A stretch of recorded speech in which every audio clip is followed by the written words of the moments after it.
अस्सलाम वालेकुम रहमतुल्लाह। प्यारे बच्चों, आज का जो हमारा टॉपिक है ये है इबोला वायरस। इबोला जो है ये भी आरएनए वायरस है, इनवैलिड वायरस है। ये बीमारी बहुत कम पाई जाती है, रेयर है, लेकिन डेडली है। मतलब जिसको हो जाता है उसकी इसकी जो मोर्टेलिटी रेट है वो तकरीबन 90% है। तो इसकी इस वायरस की एक और अच्छी बात या इम्पोर्टेंट बात ये है कि साइज़ में ये सबसे बड़ा वायरस है। बाकी हम इसकी देखते हैं कि कौन कौन सी चीज़ें अहम हैं। इबोला जो है ये बहुत रेयर है और डेडली वायरस है। ये इबोला हीमोरेजिक फीवर काज करता है, हेमरेज ब्लीडिंग काज करता है।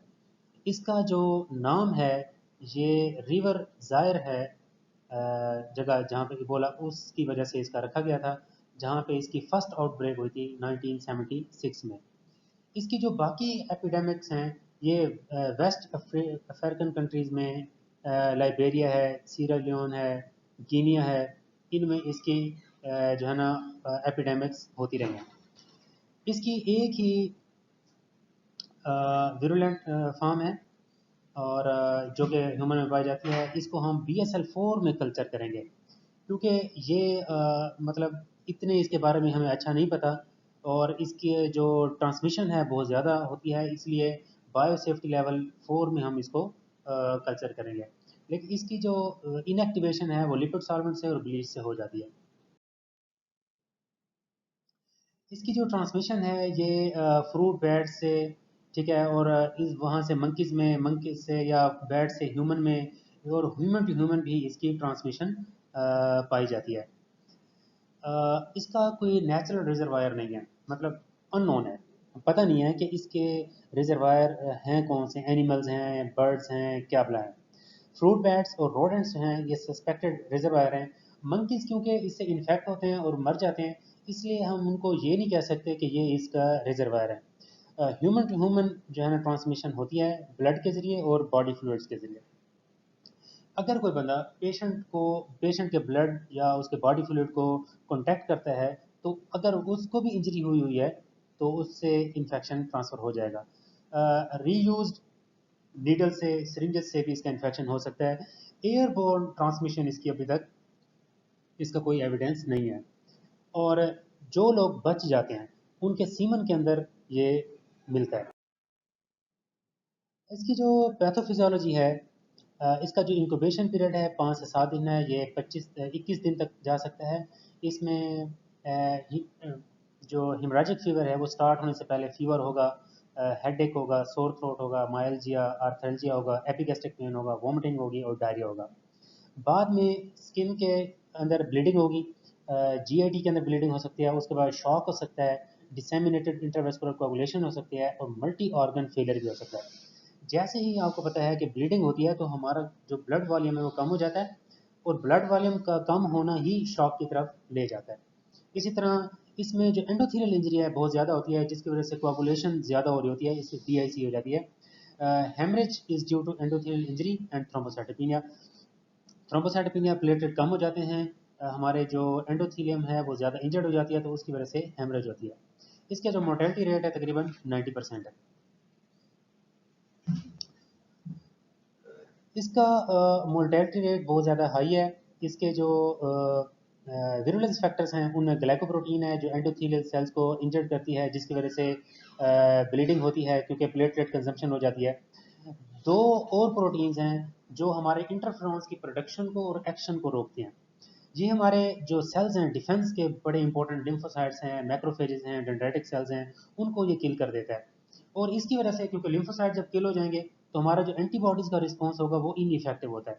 हिपैटोसाइट्स जो हैं ये भी इफेक्ट होते हैं, इसकी वजह से हिपैटोमेगाली भी हो सकते हैं और लीवर इंजरी भी हो सकती है।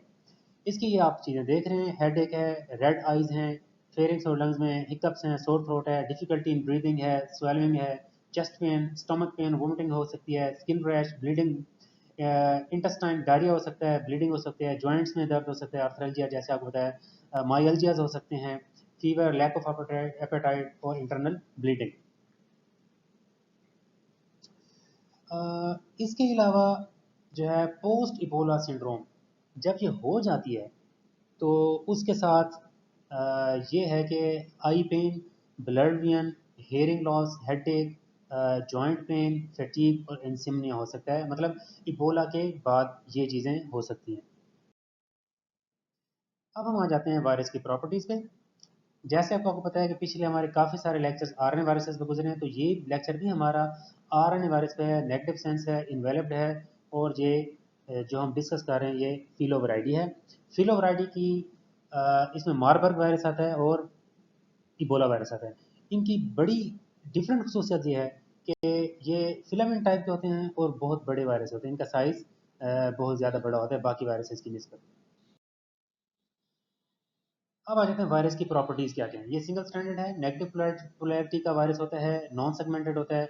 इसके अंदर इसके वेरॉन में आरएनए डिपेंडेंट आरएनए पॉलीमरेज मौजूद होता है। इसका जो कैप्सिड होता है हेलिकल होता है। इसकी जो सरफेस प्रोटीन्स हैं वो मारबर्ग वायरस से एंटीजेनिकली डिफरेंट होती हैं। इसकी 5 मेन टाइप्स हैं। इबोला जाहिर है, रेस्टन है, सूडान है, आयरी है, एंड ये द्वारा। अब जो इबोला, ये इसमें जो ज़्यादा इंपॉर्टेंट है इबोला ज़ाहिर मोस्ट पैथोजेनिक है ह्यूमंस के लिए, और ये रेस्टन जो है ये मंकीज़ के लिए है, ये भी हाईली पैथोजेनिक है। और ये इनके बारे में हमें सर्टेनिटी नहीं है कि इसकी जो है पैथोजेनिसिटी कितनी ज़्यादा है और किस किस चीज़ में है।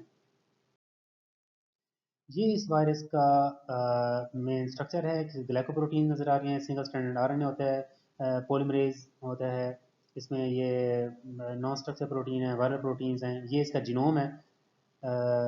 ये सारे इसकी आप इसको देख लें।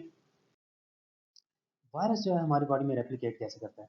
जैसे ही ये हमारी बॉडी में एंटर होगा, रिसेप्टर्स के साथ अटैच होता है, अंदर जाके इसकी अनकोटिंग होगी। अनकोटिंग के बाद ये जो है ना अपने मैसेंजर आरएनए की सिंथेसिस करवाता है पॉजिटिव आरएनए में। वहाँ से ट्रांसलेशन होगी और इसकी जो प्रोटीन है, वायरल प्रोटीन, ग्लाइकोप्रोटीन, ये लार्ज प्रोटीन वगैरह ये बनेगी।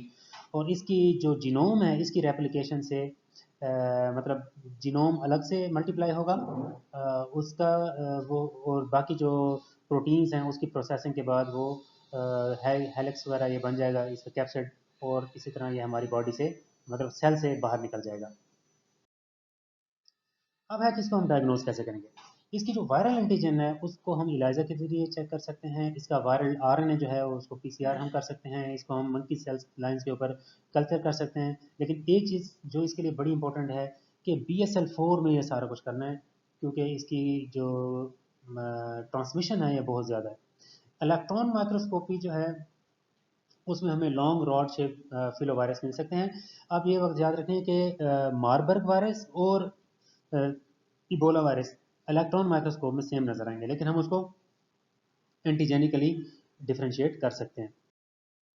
अब हम आ जाते हैं इसकी वैक्सीनेशन और प्रिवेंशन की तरफ। इसकी कोई एंटीवायरल थेरेपी नहीं है, सपोर्टिव थेरापीज़ हैं, क्योंकि बॉडी फ्लूइड वेस्ट हो रहे होते हैं। उसकी वजह से हम आईवी फ्लूइड दे सकते हैं, इलेक्ट्रोलाइट्स दे सकते हैं। 2014 में मोनोक्लोनल एंटीबॉडीज़ का टेस्ट एंड मोनोक्लोनल एंटीबॉडीज़ दी गई थी इसके अगेंस्ट, लेकिन उसकी जो इफ़ेक्टिवनेस है उसके बारे में श्योर नहीं है कि वो कितना ज़्यादा बेहतर है। इसको इसको हम लिमिटाइज कर सकते हैं इसके सेकेंडरी स्प्रेड को। अगर हमें कोई पेशेंट उसका मिलता है तो उसका उसकी जो बॉडी फ्लूइड्स हैं, ब्लड हैं, वो एग्जामिनर्स को नहीं लगने चाहिए जो हेल्थ केयर प्रोफेशनल्स हैं। और हेल्थ केयर प्रोफेशनल को प्रॉपर पर्सनल प्रोटेक्टिव इक्विपमेंट्स लेने चाहिए, मेयर्स लेने चाहिए, ताकि इसका इन्फेक्शन ट्रांसमिट ना हो। ये इबोला के बारे में अहम चीज़ें हैं। स्टूडेंट पॉइंट ऑफ व्यू से आपने याद रखना है ये फिलो वैरायटी से ताल्लुक़ रखता है। इसका साइज़ बहुत बड़ा होता है, लॉन्गेस्ट होता है इसको, और ये हेमोरेजिक फीवर काज करता है। बहुत रेयर है, लेकिन जिसको हो जाए उसमें मोर्टेलिटी रेट बहुत ज़्यादा होता है। ठीक हो गया, ये इसकी अहम चीज़ें हैं। और अगर और भी कुछ आपने पूछना हो तो आप सवाल कर सकते हैं। Thank you so much. Allah हाफिज़।